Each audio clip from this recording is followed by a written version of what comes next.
I just finished listening to much of the discussion of the FDA Drug Advisory Committee on vaccines, the Vaccine Advisory Committee, which has moved forward 701 abstention in terms of recommending the Pfizer-BioNTech vaccine for kids 5 to 11, and it likely comes as an EUA maybe as early as next week. I have some thoughts about the discussion. First, you should go back and watch the YouTube video of the discussion. The discussion is always more rich and interesting than the final vote itself. And what do you want to listen for? Well, I think that they raise many interesting points, but one way to think about it is that there are at least 4 groups of children out there. There are children who have comorbidities that put them at risk of bad outcomes from SARS-CoV-2 who have never been exposed to this virus. There are kids with comorbidities who put them at risk for SARS-CoV-2 who have been exposed and cleared this virus. There are healthy kids who have no comorbidities who have not been exposed to this virus. And there are healthy kids who have no comorbidities who have already been exposed to this virus and cleared this virus. Those are roughly the 4 groups. And a lot of the dialogue was talking about the potential benefits and potential risks in each of these 4 different groups. Let's just put the first 2 groups together. Kids who have comorbidities that put them at risk of serious and bad outcomes from this virus. They appear to be the majority of hospitalizations in the dialogue that came out today from this virus, and they're an extremely vulnerable group. And I think almost all of the panelists expressed a feeling that almost surely, on balance, the benefits of vaccination will outweigh the downsides, the potential benefits and known benefits versus potential risks and known risks in that cohort. And I think they were all quite keen on that regulatory action. The next group of kids, healthy kids who had not yet been exposed to SARS-CoV-2, they raised some interesting seroprevalence data that might be 60% of healthy kids in that age group. And I think that this is the next tier in terms of the feeling that they're likely to have a net health benefit from vaccination. They haven't yet been exposed to the virus.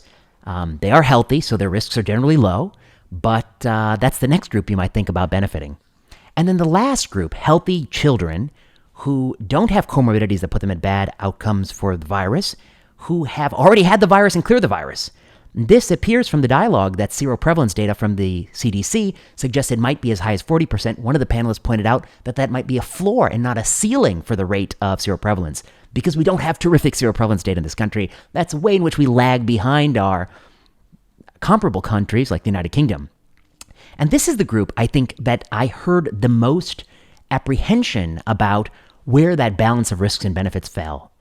Now, it would have been wonderful and quite interesting to me if the FDA had permitted 3 separate votes. Votes for kids with comorbidities, votes for kids who have never been exposed through some seroprevalence test, and votes for kids who have been exposed and clear the virus and test positive on some seroprevalence test. It would be interesting for me to see how the panelists would vote on these 3 separate questions.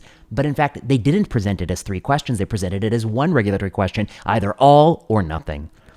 Many of the panelists raised the point that even if this were available under the auspices of an EUA, they ought to empower parents and providers to engage in a shared decision-making dialogue and decide what's right for them. One of the panelists, I think, raised the concern that the moment they move forward with the EUA, that the mandates will soon follow and the mandates will be tied to in-person schooling. I've written about that. I'm going to put the link below. It's going to come in the, I think, U.S. News & World Report, where I wrote about tying school to these strict mandates. The last point I would say, to me, it's that last category that gives me a little bit of pause. Healthy children who've already recovered from SARS-CoV-2, and coupling that with the potential that there may be some mandates to attend school. I think that's an area that requires a lot more dialogue and debate. It's okay to have the authorization. It looks like the authorization is coming. But what should states do with it? What should school districts do with it? I think we will see there will be very different opinions on this in different parts of the country. There needs to be some common ground here. We need to have more of a dialogue here about which of these will be optional that you can discuss and consider, and which of these will be mandatory, and what things we might take away for people who don't comply with the mandate. I think there are questions around dosing and the spacing between the 2 vaccines that are very important. We have many lines of evidence suggesting that if there are longer delays between these vaccines, there might be higher neutralizing antibody titers or they might be more durable. And I think that's a question we have to explore. So this was quite a provocative discussion. You really need to listen to the whole discussion. I listened to the vast majority of it, and there were many things I thought were interesting pearls that I think is going to get lost in the headlines and in the final vote. So that's how I think about it. I think it would have been interesting had they presented 3 separate voting questions. It will also be interesting to know if we are going to collect good seroprevalence data, which I think is very important. And the balance of risks and benefits, potential and known, and people's sentiment to which way it's likely to tip, I think depends on some of these factors, which are very important. Those are my thoughts. Hot off the press. Well, if you like this video and you know what to do, like, subscribe, comment, leave a message. Until next time, I hope that there's much more data to come on this topic.